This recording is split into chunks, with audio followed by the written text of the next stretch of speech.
Good morning, or whatever time it is when you are watching this. If you're watching the replay, thank you so much. Elle Ingalls here, creator of the pressure-free method and on-the-go stress management method. And I stayed up really late last night because I had to watch the finals of the ice dancing. Of all the Olympic sports, ice dancing is my favorite.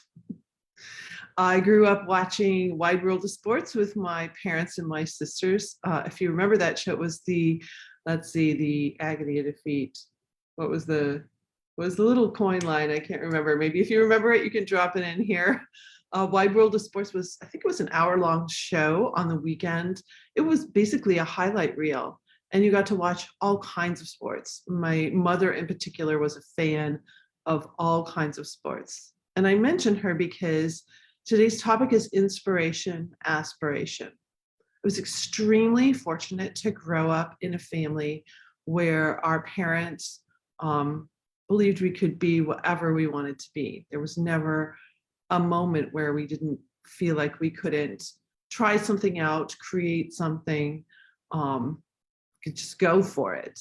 And well, I said there wasn't a moment. There was one moment when my mother got mad at my violin teacher because I didn't win a certain competition. I played a piece that was too hard and she blamed my teacher, but I insisted on playing the piece. So to this day, I still play that piece, and I'm very glad that I got to learn it under her. So that was a moment. There are moments, of course, but in general, there was a lot of inspiration and aspiration. So what are your aspirations? What are your secret dreams? What are those things you've loved to dust off the shelf? Like you put them on the shelf because you felt like you weren't good enough, or you'd never be able to do that. My husband and I were in Florida last weekend, and on the beach were three teenagers next to us, three high school teenage boys. And they were roughhousing in the water. I was standing up to go in the water, and they came out, and one of them goes, "Well, he started it." Like they were just fooling with me, and we joked a little bit. And then they pulled a football out, and I thought, oh, my husband's going to get in that game. I know it. And sure enough, he starts playing football with these boys, making incredible catches, like one-hand catches and rolling in the sand and all of this stuff. And they go, "Wow, are you a pro? Like, who are you?" And he's never, I think he played 1 year of high school football, but my guys play 2-on-2 a lot. Like anytime we go for a walk, we have to bring a football. There's always like throwing going on or some sort of game going on. And so anyway, they go to West Boca High or Boca High West, and they gave him an offer. They said, "Hey, you may be 61, but we want you to play on our team because you're better than any of our receivers." So that was such an inspiration to me. Number one, he just gets up there and plays with teenage boys he doesn't know. And I talk with teenage boys I don't know. Then I start talking with another lady. I mean, like, we made friends in Florida. People don't make friends today. People are afraid of other people. It's amazing. So back to inspiration, aspiration, and targets. Targets are the first step of the pressure-free method. So why is that? When you are inspired, when you have an aspiration, you're far more likely to get disciplined about using the pressure-free method to keep you focused on that target. So that target actually feels like it could be achieved. Targets tend to fall into three categories: performance targets, health targets, relationship targets. It's Valentine's Day. So relationship targets, let's start with that one. Do you want more connection with another human? Do you wish you had more people in your life? Do you feel kind of isolated, especially after the past couple of years? Even if you have a lot of people around you, do you feel kind of lonely? Social anxiety, isolation, those are usually symptoms that you're triggering the stress response a lot. Because when we're triggered, we can't even remember people's names that we've been introduced to. When we're triggered, we can't even feel like we're having a good time with others because we're self-conscious. We're a little bit, we'll protect ourselves. So we'll shut down a little bit, we'll withdraw a little bit. Do you notice this in yourself? I've done it certainly in social situations, kind of like the wallflower. So others I'm all in, and others I kind of pull back. It's probably because I triggered the stress response. So with relationships, you get so much more clear connection when you're pressure free. If you're under the influence of the stress hormones, you'll make up stories that aren't even true about the other person. You'll get a text message and your mind will go crazy thinking all these things about the other person. I've seen it happen over and over again with people that just the simple text message coming in.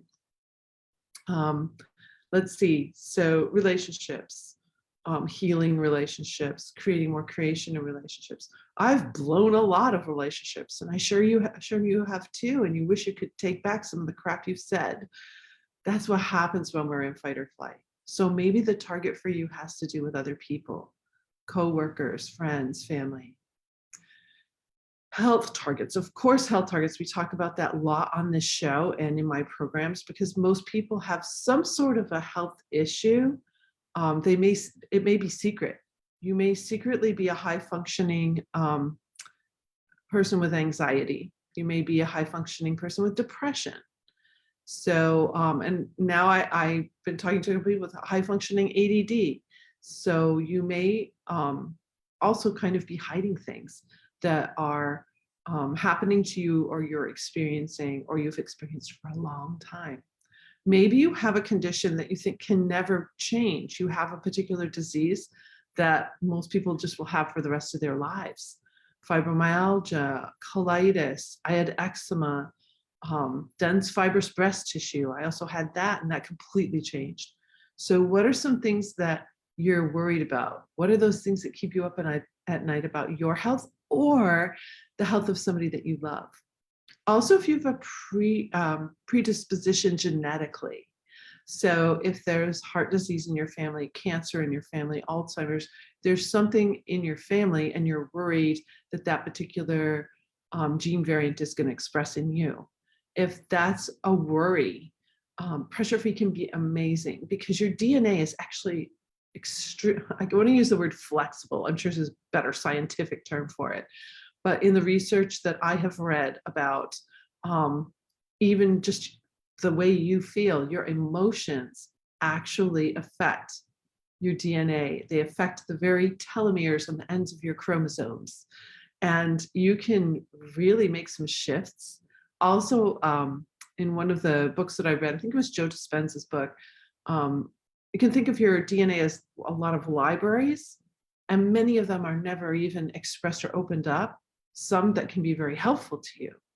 So there's so much we don't even begin to know about the DNA strand and about your ability to stay healthy, but certainly how you think and whether or not you trigger fight or flight are so critical.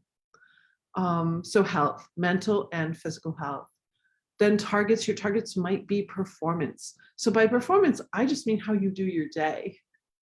Your performance could be at work, promotions, it could be athletic performance, it could be musical or drama or dance, whatever that is. Back to aspiration and inspiration.